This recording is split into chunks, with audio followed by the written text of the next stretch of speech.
welcome to another tip of quilting the Kaye Wood way. Today we're going to take a look at diagonal half squares. And if you've been quilting a while, you've run into diagonal half squares, or they're also called half square triangles. It's a square made from two triangles. And they're used in many, many, many different quilt patterns. And there are many different ways to cut them. But what we want to do is take a technique that we can make them any size we want.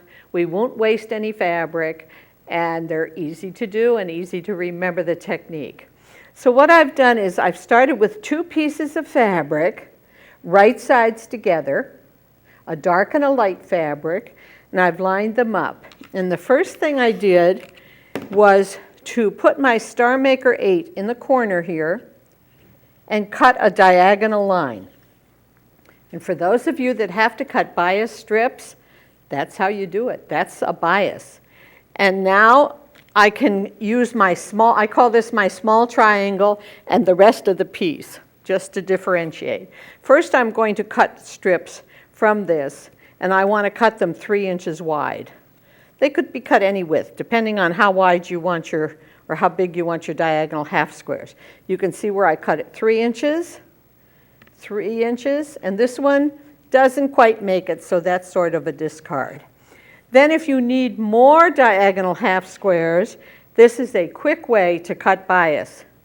Fold it so you don't have as long a piece to cut, and it's already a true bias, so by putting a line on the ruler right on the cut edge, let's move that up a little bit,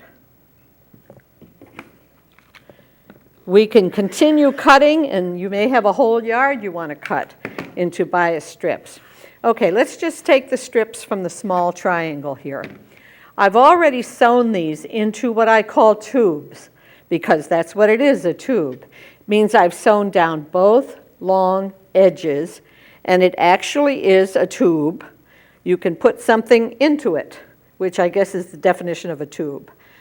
All right, and so I've done the same with both of these strips.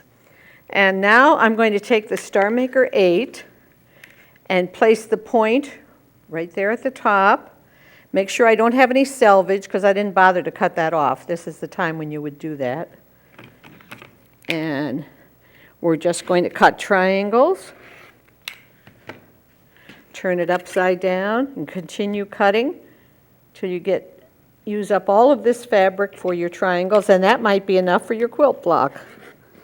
But we just keep cutting. And then you have a point here that has 3 or 4 stitches across.